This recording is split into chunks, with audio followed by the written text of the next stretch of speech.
This is Anish Kumar Singh. I am here to inform you about the syllabus of Indian economy. बच्चे आज जो हम लोग देखेंगे वो इंडियन इकोनॉमी के सिलेबस को देखेंगे और जो कि एपेक्स आर्ट्स एकेडमी आपको इस सिलेबस से रूबरू कराएगा।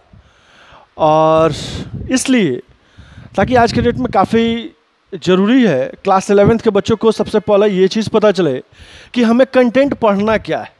सब्जेक्ट तो समझ में आ गया, चल भाई हमारा इकोनॉमिक्स है, इकोनॉमिक्स में वो भी इंडियन इकोनॉमी, लेकिन इंडियन इकोनॉमी में हमें पढ़ना क्या है उसका एक इन्फॉर्मेशन आपको दिया जा रहा है। इसमें हम लोग जो कंटेंट जो दे रहे हैं उन सारे कंटेंट्स पे फोकस करेंगे कि हमें पढ़ना क्या क्या है। बच्चे सबसे पहला जो हम लोग शुरुआत करेंगे वो चैप्टर होगा Indian economy on the eve of independence. First जो चैप्टर होगा वो Indian economy on the eve of independence. अब इस Indian economy on the eve of independence में जानना क्या है भाई? पहला चीज़ ये जानना है कि what was the position of Indian economy, यानी भारत की अर्थव्यवस्था का क्या पोजीशन था at the time of 1947। At the time of 1947 इस इंफॉर्मेशन को जानेंगे। दूसरा 1947 से लेकर के टिल 1990 तक क्या स्ट्रक्चर रहा भारत की अर्थव्यवस्था को तैयार करने के लिए, इन सारे सेक्टर्स को लेकर के उसकी चर्चा हम लोग यहां करेंगे। जिसमें सबसे पहला कंटेंट इंफॉर्मेशन होगा आपका वो होगा low level of economic development under the colonial rule. पहला इंफॉर्मेशन क्या दे रहा है बाबू कि कॉलोनियल रूल यानी अंग्रेजी सत्ता के समय हमारा जो इंडियन इकोनॉमी डेवलपमेंट था उसका काफ़ी लेवल जो था वो डाउनफॉल की तरफ था। उसके बारे में जानेंगे कि आखिर डाउनफॉल क्यों था, पहला इंफॉर्मेशन। नंबर 2 एग्रीकल्चर सेक्टर का क्या पोजीशन था। नंबर 3 इंडस्ट्रियल सेक्टर का क्या पोजीशन था। नंबर 4 फॉरेन ट्रेड का क्या पोजीशन था। नंबर 5 डेमोग्राफिक कंडीशन कैसा था। नंबर 6 ऑक्यूपेशनल स्ट्रक्चर क्या था। एंड द नंबर 7 इंफ्रास्ट्रक्चर का क्या पोजीशन था। इसको हम लोग चैप्टर फर्स्ट में देखेंगे। और इसी के साथ साथ इसमें यह जानेंगे कि एट द टाइम ऑफ 1947 जो ब्रिटिशर्स थे उन लोगों ने भारत की अर्थव्यवस्था को पूरे तरीके से कैसे डिस्ट्रॉय किया, कैसे पुअर बनाया, उस व्यवस्था के बारे में हम लोग जानेंगे इस फर्स्ट चैप्टर में। नंबर 2 जो चैप्टर 2 होगा आपका उसका इंफॉर्मेशन हम लोग यहां ये देखेंगे कि इंडियन इकोनॉमी 1950 इस पोजीशन को हम लोग यहां पे देखेंगे। इस पोजीशन को देखने के लिए इसका एक नाम रखा गया है, उसमें उसको हम लोग देखेंगे, वो नाम है 5 इयर्स प्लान। बच्चे क्या है बाबू? 5 इयर्स प्लान। 1950 टू 1990 तक के पोजीशन में इसका एक नाम रखा गया है 5 इयर्स प्लान, जिसको हम लोग बोलते हैं पंचवर्षीय योजना। उस योजना को हम लोग चैप्टर 2 के कंटेंट से जानने की कोशिश करेंगे। इसमें जानना क्या है भाई? तो सबसे पहला हमें यह जानना है कि the goal of 5 years plan क्या होगा। नंबर 2 एग्रीकल्चर के सेक्टर में हम लोगों ने क्या क्या स्टेप ऑन लिए इसको डेवलप करने के लिए इस 5 इयर्स प्लान के अकॉर्डिंग। नंबर 3 इंडस्ट्री और ट्रेड का क्या पोजीशन रहा। नंबर 4 ट्रेड पॉलिसी कैसी रही और इंपोर्ट सब्स्टिट्यूशंस का क्या व्यवस्था था। इसके बारे में हम लोग चैप्टर 2 में देखेंगे। अब यहाँ पे चैप्टर 2 में एक चीज़ और मैं इन्फॉर्म कर दूं पहले ही कि 1950 से 1919 तक जो हमारा स्ट्रेटजी अपनाया गया वो फ्रूटफुल नहीं रहा। ऐसा इसलिए नहीं रहा क्योंकि इस ड्यूरेशन के बीच में हमारी एक लड़ाई चाइना के साथ और 2 लड़ाई पाकिस्तान के साथ हुई, और दैट्स वाई 1950 टू 1990 का जो ड्यूरेशन था वो इकोनॉमिक डेवलपमेंट को लेकर के वो फ्रूटफुल नहीं रहा, ऐसा बताया जाता है इस चैप्टर के कंटेंट में। नंबर 3 हम लोग यहाँ पे देखेंगे बच्चे, चैप्टर 3 जो होगा वो होगा आपका liberalisation, privatisation and the globalisation. इसको हम लोग यहां देखेंगे क्या है भाई, लिबरलाइजेशन क्या है, प्राइवेटाइजेशन क्या है और ग्लोबलाइजेशन क्या है, इसको हम लोग यहां देखेंगे। कहता है कि जो 1947 के समय में, एट द टाइम ऑफ 1947, उस समय जो अंग्रेजों की पॉलिसीज थी, जो रिस्ट्रिक्शंस लगे थे, जो बैरियर्स लगे थे हमारे ट्रेड से लेकर के, हमारे इंडस्ट्री को लेकर के, हमारे बिजनेस को लेकर के, उन सारे बैरियर्स रिस्ट्रिक्शंस को रिमूव करने की जो पॉलिसी बनाई गई थी उसका नाम रखा गया था लिबरलाइजेशन। नंबर 2, प्राइवेट इंडिविजुअल को इन्विटेशन देने की व्यवस्था बनाई गई, प्राइवेटाइजेशन। नंबर 3, हमारा बिजनेस इंडस्ट्री को एक्सपेंड करने की व्यवस्था बनाई गई, ग्लोबलाइजेशन। और इसमें हम लोग इसके एक बैकग्राउंड को देखेंगे, लिबरलाइजेशन क्या है उस व्यवस्था को देखेंगे, what was the features of liberalisation उस पोजीशन को जानेंगे, प्राइवेटाइजेशन के पोजीशन को जानेंगे एंड द ग्लोबलाइजेशन के पोजीशन को जानेंगे। और जैसे ही इस पोजीशन को हम लोग जानते हैं, प्राइवेटाइजेशन, लिबरलाइजेशन और ग्लोबलाइजेशन के पोजीशन को, तब हमें एक व्यवस्था क्या मिलेगी कि इंडियन इकोनॉमी ड्यूरिंग रिफॉर्म्स, यानी जो बदलाव किए गए उस बदलाव में हमारी अर्थव्यवस्था पे क्या इफेक्ट पड़ा, उस इफेक्ट को भी हम लोग चैप्टर 3 में जानने की कोशिश करेंगे। बच्चे, इसके साथ जो चैप्टर 4 होगा हमारा, वो चैप्टर 4 जो होगा human capital formation in India, इससे रिलेटेड बातें करेंगे। ये ह्यूमन कैपिटल क्या है भाई? तो कहा जाता है जो ह्यूमन बीइंग होते हैं वो अपने आप में कैपिटल होते हैं, एक पूंजी की तरह होते हैं। यानी इससे कैपिटल जब बनाया गया, क्योंकि हम लोग इससे कैपिटल जनरेट करने की व्यवस्था बनाते हैं, इससे कैपिटल जनरेट करते हैं, जैसा ह्यूमन कैपिटल इन्वेस्टमेंट होगा वैसे ही हमारा कैपिटल जनरेशन होगा। और इन्वेस्टमेंट कहने का सेंस है, इसी में एक कंटेंट जो हम लोग देखेंगे कि ह्यूमन बीइंग पे हम लोग उसके एजुकेशन पे जितना ज़्यादा खर्च करते हैं उतना ही बेहतर उसे जॉब मिलता है और उतना ही ज़्यादा उसे पैकेज मिलता है। और वो पैकेज जो होता है, जॉब का जो पैकेज होता है, वही उसके लिए कैपिटल माना जाता है। और दैट्स वाई हम लोग कहते हैं कि ह्यूमन कैपिटल फॉर्मेशन की जो बातें इंडिया में की जा रही हैं वो किस तरह की व्यवस्था है भाई, उसे सही करने के लिए हम लोगों ने क्या क्या किया, उन सारी चीजों को इस चैप्टर 4 में हम लोग देखेंगे। इसमें सबसे पहला कंटेंट देखेंगे, what is human capital. Number 2, sources of human capital. Number 3, human capital and human development पे बातें करेंगे। Number 4, state of human capital formation and the number 5, education structure in India. Number 6, future prospect पे चर्चा करेंगे। ये जो होगा human capital formation से रिलेटेड ये सारा जो पॉइंट है, human capital and human development, state of human capital formation in India, education sector in India, future prospect, ये सारे पॉइंट को देखेंगे। लेकिन इससे पहले हम लोग सबसे पहले जानेंगे कि ह्यूमन कैपिटल क्या होता है और इस ह्यूमन कैपिटल को डेवलप करने के लिए सारे स्टेप ऑन लिए जाते हैं, तब जाकर के ह्यूमन कैपिटल हमारा बेहतर होता है और फ्यूचर में उससे more and more capital generate होता है। इस पर हम लोग चर्चाएं करेंगे। इसके साथ देखेंगे बच्चे, अब हम लोग आते हैं चैप्टर 5 में। किस में आते हैं बाबू? चैप्टर 5 में। इसका जो इंफॉर्मेशन होगा चैप्टर 5 का, वो होगा रूरल डेवलपमेंट। भैया अभी तक तो हम लोगों ने देखा इंडियन इकोनॉमी का डेवलपमेंट, दूसरा देखा हमारा जो सेक्टर्स था, एग्रीकल्चर सेक्टर, इंडस्ट्रियल सेक्टर, इसका डेवलपमेंट। इसके साथ साथ हम लोगों ने देखा ह्यूमन कैपिटल फॉर्मेशन का डेवलपमेंट, यानी ह्यूमन कैपिटल को कैसे हम लोग डेवलप करते हैं उसको हम लोगों ने देखा। अब देखेंगे जो हम लोग वो रूरल डेवलपमेंट को देखेंगे। रूरल डेवलपमेंट में क्या कहा जा रहा है, ये हम लोग सबसे पहला फोकस, रूरल डेवलपमेंट यानी ग्रामीण जो क्षेत्र है, अगर ये डेवलप होगा तो उसी से अर्बन तैयार होगा, और अर्बन जब तैयार होगा तो हमारा इकोनॉमी और बेहतर होगा। और दैट्स वाई रूरल डेवलपमेंट का होना काफ़ी ज़रूरी है। और पास से हम लोगों ने अब तक ऐसा पढ़ा है, सुना है, जाना है कि भारत जो है वो गाँवों का देश है। भारत कौन सा देश है बाबू? गाँवों का देश है। उस गाँव के देश को हम लोगों को अब क्या करना है, उन सारे गाँवों को डेवलप करने की बातें जाननी है, डेवलप करने की सोचनी है और डेवलप करनी है। इन सारी चीज़ों पे हम लोग चर्चाएं करेंगे।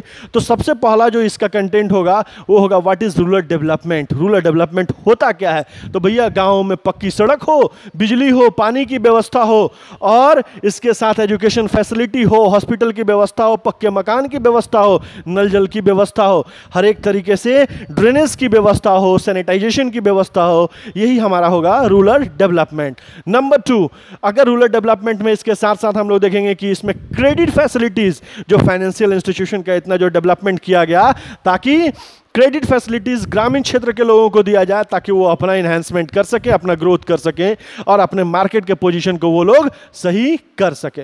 नंबर 3, अब उसी व्यवस्था से आपका एग्रीकल्चर मार्केट सिस्टम को भी सही करना होगा गांव के क्षेत्र का, क्योंकि गांव में जो प्रोडक्शन होता है उसका मार्केट नहीं होने की वजह से, मार्केटिंग सिस्टम नहीं होने की वजह से उसका कोई वैल्यू नहीं हो पाता, वो कमर्शियलाइज नहीं कर पाते अपने आप को, और जैसे ही वो कमर्शियलाइज नहीं कर पाते हैं वो अपना capital more and more create नहीं कर पाते हैं।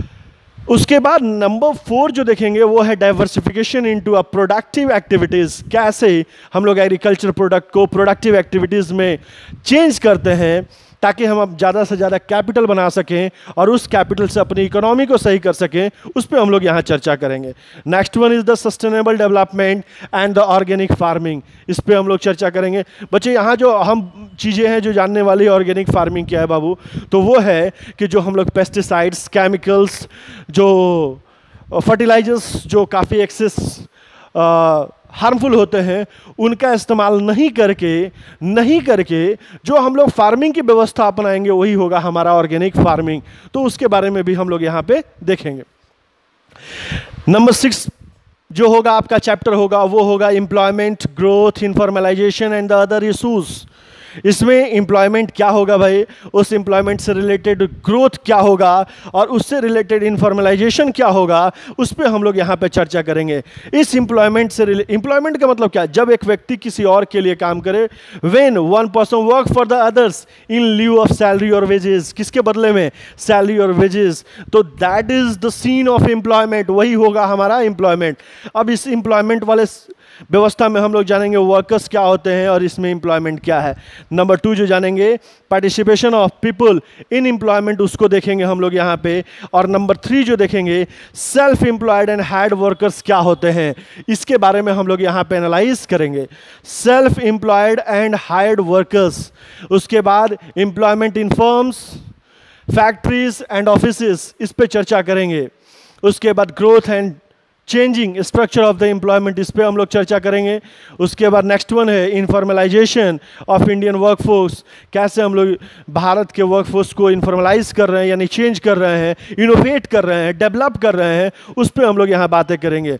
उसके बाद अनएम्प्लॉयमेंट पे भी चर्चाएं करेंगे, गवर्नमेंट और एम्प्लॉयमेंट जनरेशन की बातें करेंगे कि गवर्नमेंट ने कौन कौन सी पॉलिसी अपनाई और किस तरह से एम्प्लॉयमेंट जनरेशन किया, इस पे हम लोग चर्चा करेंगे चैप्टर 6 में। नेक्स्ट वन जो हमारा होगा वो होगा चैप्टर 7। उसमें हम लोग जो देखेंगे वो होगा आपका development and the sustainable development, यानी डेवलपमेंट के साथ साथ सस्टेनेबल डेवलपमेंट की जब बातें हो जाएं तो इसका मतलब ये है, साफ तौर पे कहा जाता है कि जब आप डेवलपमेंट इन्वायरमेंट के साथ करते हैं, यानी इन्वायरमेंट के बारे में सोचते हुए अगर करते हैं, तो that is called the sustainable development. और उसके बारे में हम लोग यहाँ चैप्टर 7 में जानने की कोशिश करेंगे। इसका जो सबसे पहला जो टॉपिक होगा बच्चे वो होगा आपका environment and the definition and functions. Number 2 जो होगा वो state of India's environment. Number 3 जो होगा वो सस्टेनेबल डेवलपमेंट किस तरह का होगा, क्योंकि सस्टेनेबल डेवलपमेंट तो समझ में आता है भैया कि हम लोग इन्वायरमेंट के साथ डेवलप करेंगे, तो इसमें कंटेंट मेनली क्या जानना है कि ये जो इन्वायरमेंट को जो हम लोग इतना जो ज्यादा पॉल्यूट कर चुके हैं उसे कैसे हम पॉल्यूशन से बचाते हुए डेवलपमेंट करेंगे अपने आप को, वो होगा आपका प्योर सस्टेनेबल डेवलपमेंट। और वही आपके लिए यूजफुल होगा, लॉन्ग लास्टिंग होगा। अगर ऐसा करते हैं तो आप सस्टेनेबल डेवलपमेंट को अच्छे पोजीशन पे लेके जा रहे हैं। अगर आप ऐसा नहीं कर पाते हैं तो इट मींस कि we are not doing the sustainable development in well manner. इस पे ध्यान देना होगा।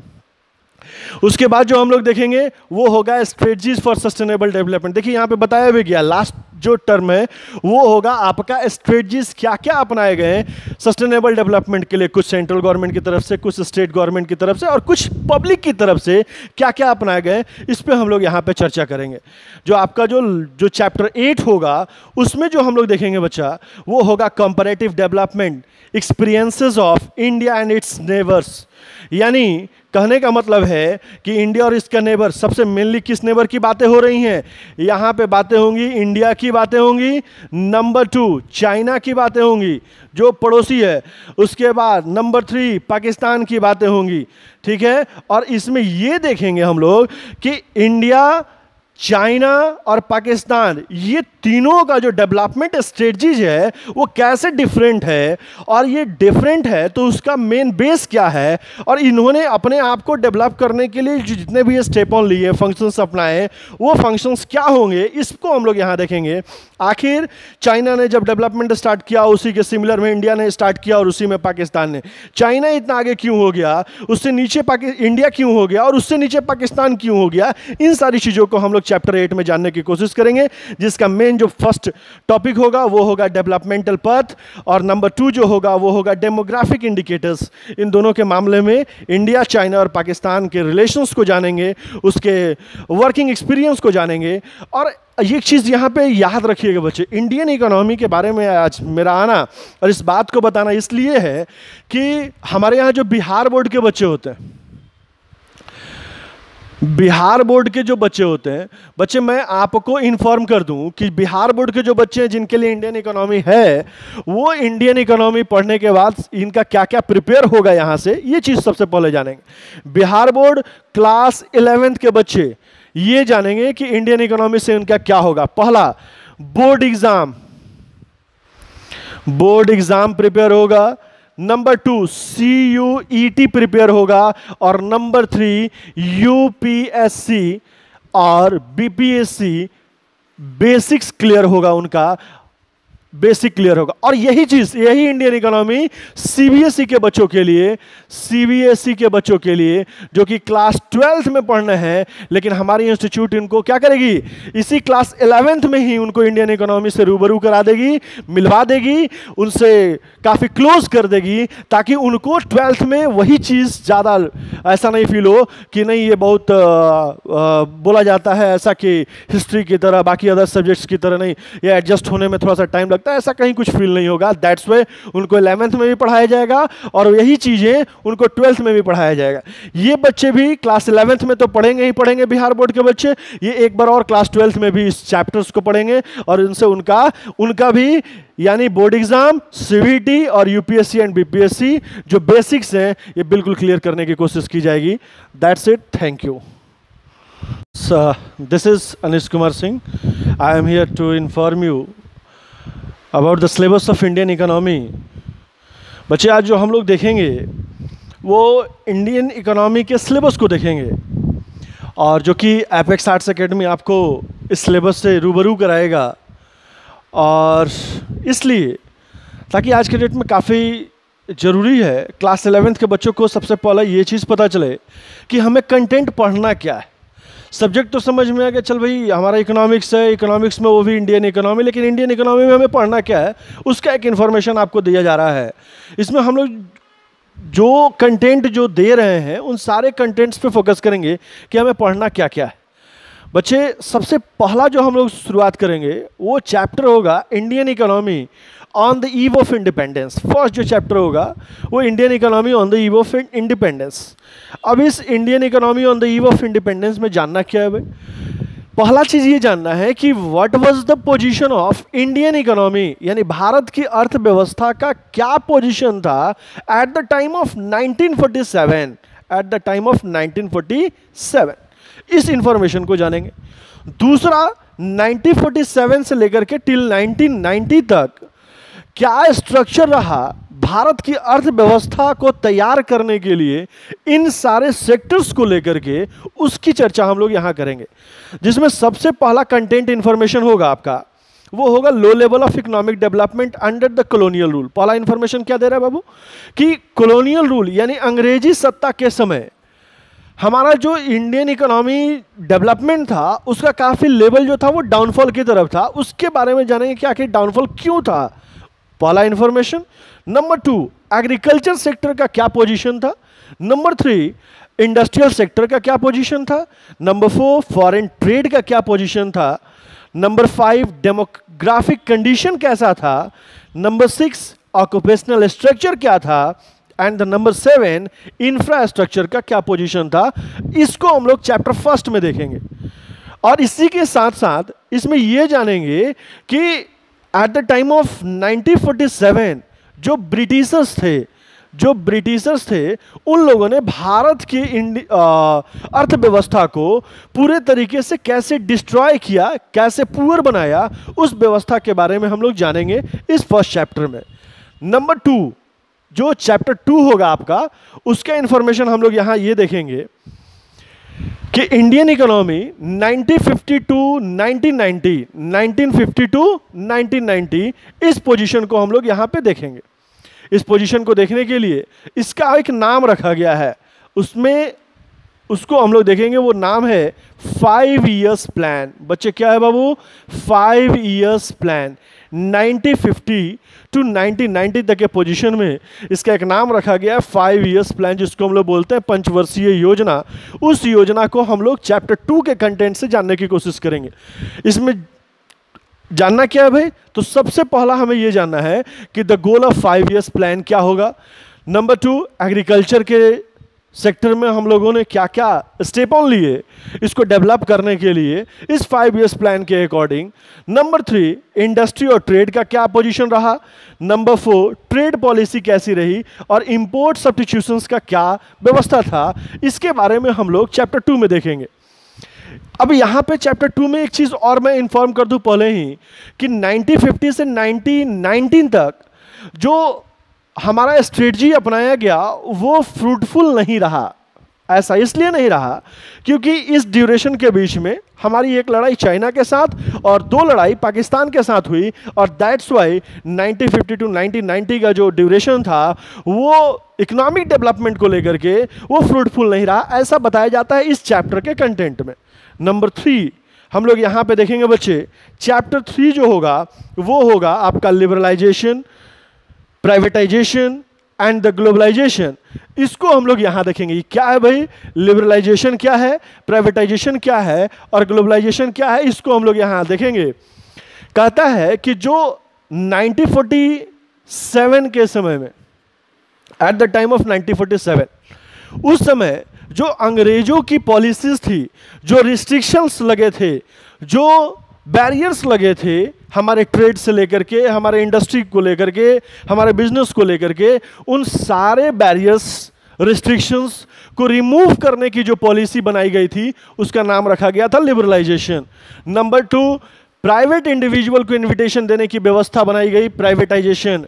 नंबर 3, हमारे बिजनेस इंडस्ट्री को एक्सपेंड करने की व्यवस्था बनाई गई, ग्लोबलाइजेशन। और इसमें हम लोग इसके एक बैकग्राउंड को देखेंगे, लिबरलाइजेशन क्या है उस व्यवस्था को देखेंगे, what was the features of liberalisation उस पोजीशन को जानेंगे, प्राइवेटाइजेशन के पोजीशन को जानेंगे एंड द ग्लोबलाइजेशन के पोजीशन को जानेंगे। और जैसे ही इस पोजीशन को हम लोग जानते हैं, प्राइवेटाइजेशन, लिबरलाइजेशन और ग्लोबलाइजेशन के पोजीशन को, तब हमें एक व्यवस्था क्या मिलेगी कि इंडियन इकोनॉमी ड्यूरिंग रिफॉर्म्स, यानी जो बदलाव किए गए हैं उस बदलाव में हमारी अर्थव्यवस्था पे क्या इफेक्ट पड़ा, उस इफेक्ट को भी हम लोग चैप्टर 3 में जानने की कोशिश करेंगे।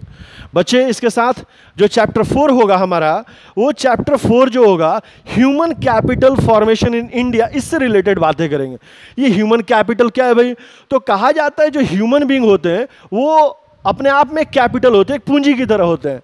यानी इससे कैपिटल जब बनाया गया, क्योंकि हम लोग इससे कैपिटल जनरेट करने की व्यवस्था बनाते हैं, इससे कैपिटल जनरेट करते हैं, जैसा ह्यूमन कैपिटल इन्वेस्टमेंट होगा वैसे ही हमारा कैपिटल जनरेशन होगा। और इन्वेस्टमेंट कहने का सेंस है, इसी में एक कंटेंट जो हम लोग देखेंगे कि ह्यूमन बीइंग पे हम लोग उसके एजुकेशन पे जितना ज़्यादा खर्च करते हैं उतना ही बेहतर उसे जॉब मिलता है और उतना ही ज़्यादा उसे पैकेज मिलता है, और वो पैकेज जो होता है, जॉब का जो पैकेज होता है, वही उसके लिए कैपिटल माना जाता है। और दैट्स वाई हम लोग कहते हैं कि ह्यूमन कैपिटल फॉर्मेशन की जो बातें इंडिया में की जा रही हैं वो किस तरह की व्यवस्था है भाई, उसे सही करने के लिए हम लोगों ने क्या क्या किया, उन सारी चीज़ों को इस चैप्टर 4 में हम लोग देखेंगे।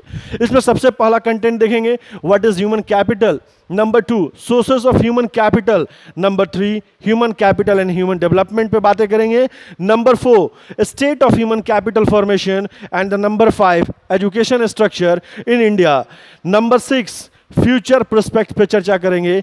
ये जो होगा ह्यूमन कैपिटल फॉर्मेशन से रिलेटेड ये सारा जो पॉइंट है, human capital and human development, state of human capital formation in India, education sector in India, future prospect, ये सारे पॉइंट को देखेंगे। लेकिन इससे पहले हम लोग सबसे पहले जानेंगे कि ह्यूमन कैपिटल क्या होता है, और इस ह्यूमन कैपिटल को डेवलप करने के लिए सारे स्टेप ऑन लिए जाते हैं, तब जाकर के ह्यूमन कैपिटल हमारा बेहतर होता है और फ्यूचर में उससे more and more capital generate होता है। इस पर हम लोग चर्चाएं करेंगे।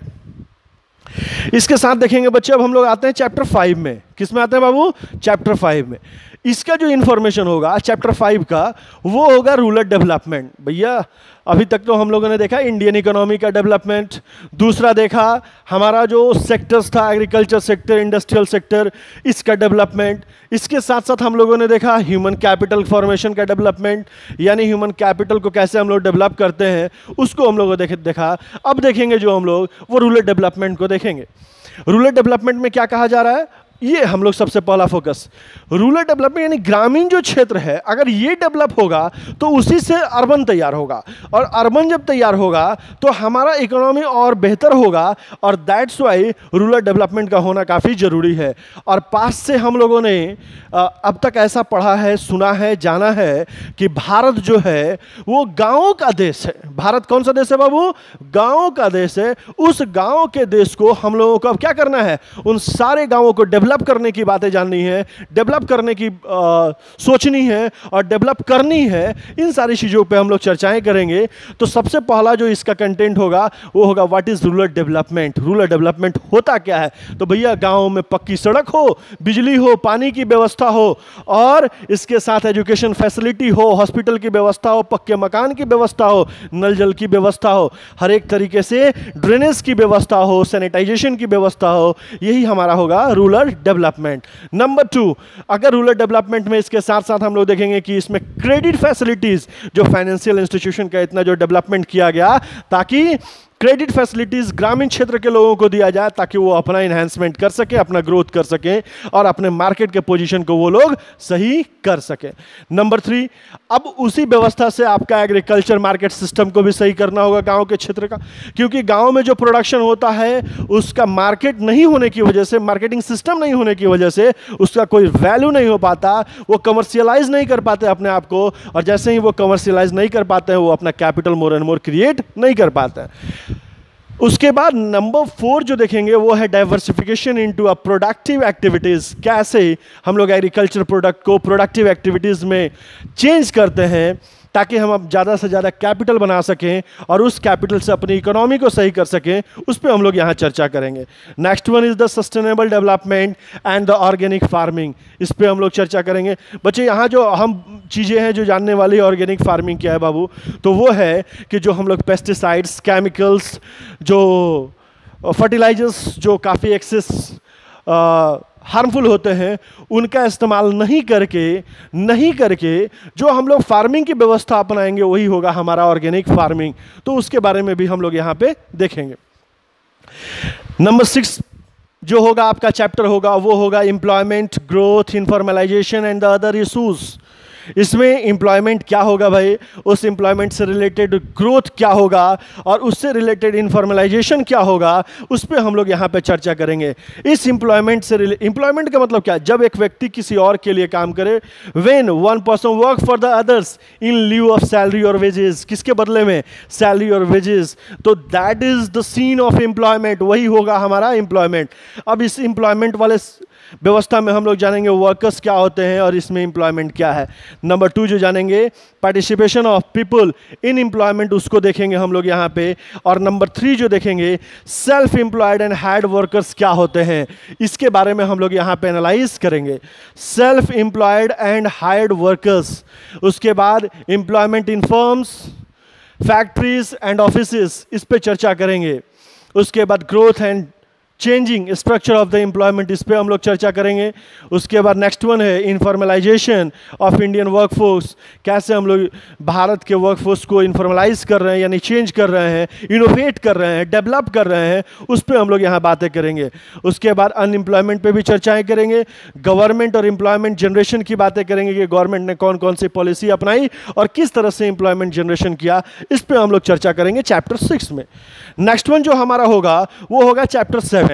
उसमें हम लोग जो देखेंगे वो होगा आपका development and the sustainable development, यानी डेवलपमेंट के साथ साथ सस्टेनेबल डेवलपमेंट की जब बातें हो जाएं तो इसका मतलब ये है, साफ तौर पे कहा जाता है कि जब आप डेवलपमेंट इन्वायरमेंट के साथ करते हैं यानी इन्वायरमेंट के बारे में सोचते हुए अगर करते हैं तो that is called the sustainable development. और उसके बारे में हम लोग यहाँ चैप्टर 7 में जानने की कोशिश करेंगे। इसका जो सबसे पहला जो टॉपिक होगा बच्चे वो होगा आपका environment and the definition nation and functions.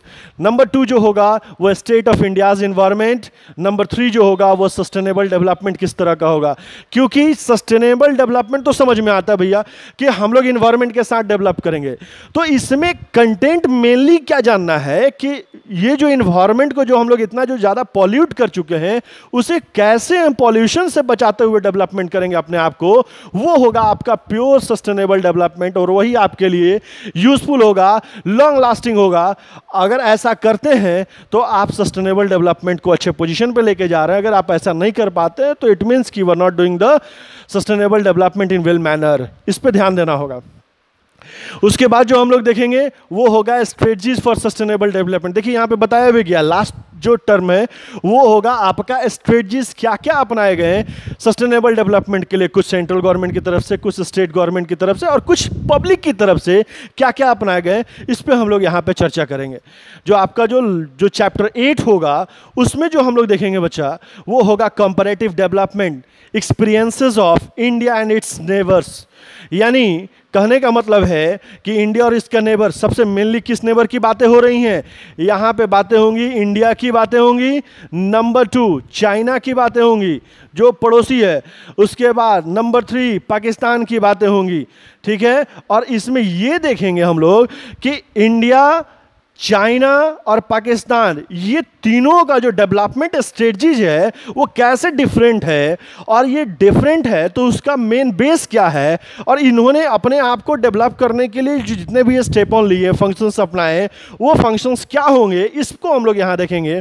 आखिर चाइना ने जब डेवलपमेंट स्टार्ट किया उसी के सिमिलर में इंडिया ने स्टार्ट किया और उसी में पाकिस्तान ने। चाइना इतना आगे क्यों हो गया, उससे नीचे इंडिया क्यों हो गया और उससे नीचे पाकिस्तान क्यों हो गया, इन सारी चीज़ों को हम लोग चैप्टर 8 में जानने की कोशिश करेंगे, जिसका मेन जो फर्स्ट टॉपिक होगा वो होगा डेवलपमेंटल पथ, और नंबर 2 जो होगा वो होगा डेमोग्राफिक इंडिकेटर्स। इन दोनों के मामले में इंडिया, चाइना और पाकिस्तान के रिलेशंस को जानेंगे, उसके वर्किंग एक्सपीरियंस को जानेंगे। और ये चीज़ यहाँ पे याद रखिएगा बच्चे, इंडियन इकोनॉमी के बारे में आज मेरा आना और इस बात को बताना इसलिए है कि हमारे यहाँ जो बिहार बोर्ड के बच्चे होते हैं, बिहार बोर्ड के जो बच्चे होते हैं, बच्चे मैं आपको इन्फॉर्म कर दूं कि बिहार बोर्ड के जो बच्चे हैं जिनके लिए इंडियन इकोनॉमी है, वो इंडियन इकोनॉमी पढ़ने के बाद इनका क्या क्या प्रिपेयर होगा यहाँ से, ये चीज़ सबसे पहले जानेंगे। बिहार बोर्ड क्लास 11th के बच्चे ये जानेंगे कि इंडियन इकोनॉमी से उनका क्या होगा। पहला बोर्ड एग्जाम प्रिपेयर होगा, नंबर 2 CUET प्रिपेयर होगा, और नंबर 3 UPSC और BPSC बेसिक्स क्लियर होगा, उनका बेसिक क्लियर होगा। और यही चीज, यही इंडियन इकोनॉमी CBSE के बच्चों के लिए, CBSE के बच्चों के लिए जो कि क्लास 12th में पढ़ना है, लेकिन हमारी इंस्टीट्यूट इनको क्या करेगी, इसी क्लास 11th में ही उनको इंडियन इकोनॉमी से रूबरू करा देगी, मिलवा देगी, उनसे काफ़ी क्लोज कर देगी, ताकि उनको 12th में वही चीज़ ज़्यादा ऐसा नहीं फील हो कि नहीं ये बहुत बोला जाता है ऐसा कि हिस्ट्री की तरह, बाकी अदर सब्जेक्ट्स की तरह नहीं, ये एडजस्ट होने में थोड़ा सा टाइम लगता है, ऐसा कहीं कुछ फील नहीं होगा। दैट्स वाई उनको 11th में भी पढ़ाया जाएगा और यही चीज़ें उनको 12th में भी पढ़ाया जाएगा। ये बच्चे भी क्लास 11th में तो पढ़ेंगे ही पढ़ेंगे, बिहार बोर्ड के बच्चे, ये एक बार और क्लास 12th में भी इस चैप्टर्स को पढ़ेंगे और इनसे उनका भी यानी बोर्ड एग्जाम, CBT और UPSC एंड BPSC जो बेसिक्स हैं ये बिल्कुल क्लियर करने की कोशिश की जाएगी। That's it, thank you.